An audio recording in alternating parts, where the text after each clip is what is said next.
Nek neng desa iki ya dadi bagian penting. Apa iku? Ya iku kayu obong utawa kayu bakar. Iya ya cah, ngene iki nek neng desa ora duwe gas, golek kayu wae. Ora tuku. Iki ceritane aku karek njipuk kayu sing wis bar disisiki bapakku. Iki mono kayu jati pang-pang sing wis bar tegoran. Iki nggih dulurku. Berhubung iki perek omahku, dadi aku ya dikongkon njipuk ae. Apung cuacane panas, iki aku langsung tak jipuki ae kayune wis sisikan. Soale cuacane gak menentu, kadang esuk panas, sorene udan. Wis entuk sebongkok, langsung kita gotong ae. Aja salfok karo nggone ya, engko Mbak Titin gak wedi nek ana ulone ta. Sebenere ya wedi, tapi iki dalane padang, cah. Ora apa-apa, iki leh kumek kayu tak klumpukno sik, nek wis oleh akeh, lagek tak toto ning dhuwur montor. Soale iki kayune ora iso langsung disugokno geni, cah.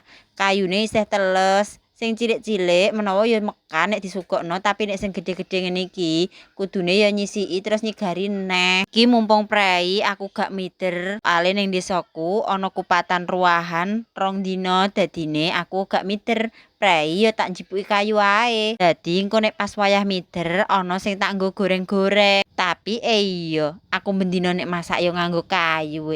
Ya tetep bendina butuhno kayu ya. Bar leh ku nata ning dhuwur montor langsung tak karet ban ae terus lanjut iki aku ape muleh.